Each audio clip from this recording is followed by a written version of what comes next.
Okay,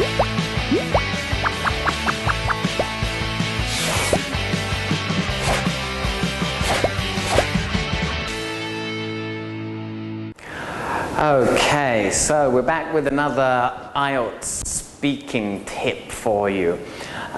Today the tip is learn to use a range of functional language.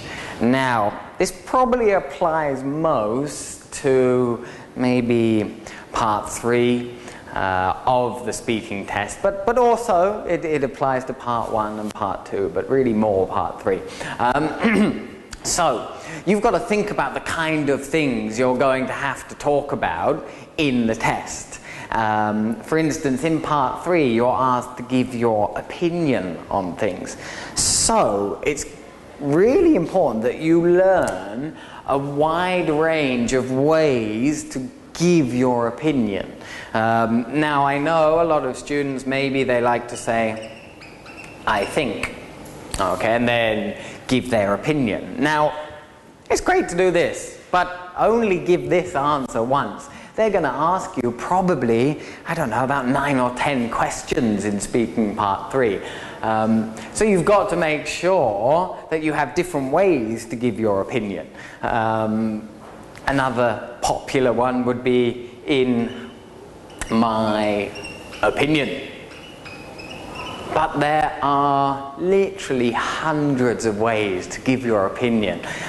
So it's important that you look into this and find different kind of opinion language that's maybe more interesting than I think and in my opinion. From my point of view. Maybe that's a bit more interesting but a bit less common. So we could use this phrase instead.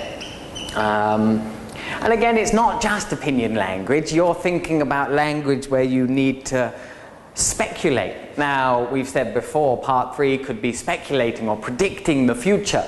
You've got to think of lots of different future expressions that you can use in 50 years. Or instead of saying in 50 years, if he said that in the question, what do you think your city will be like in 50 years? Don't say in 50 years. You've got to think of a different expression that has this same function to talk about the future in 5 decades, in half a century. So you've got different expressions which have exactly the same function.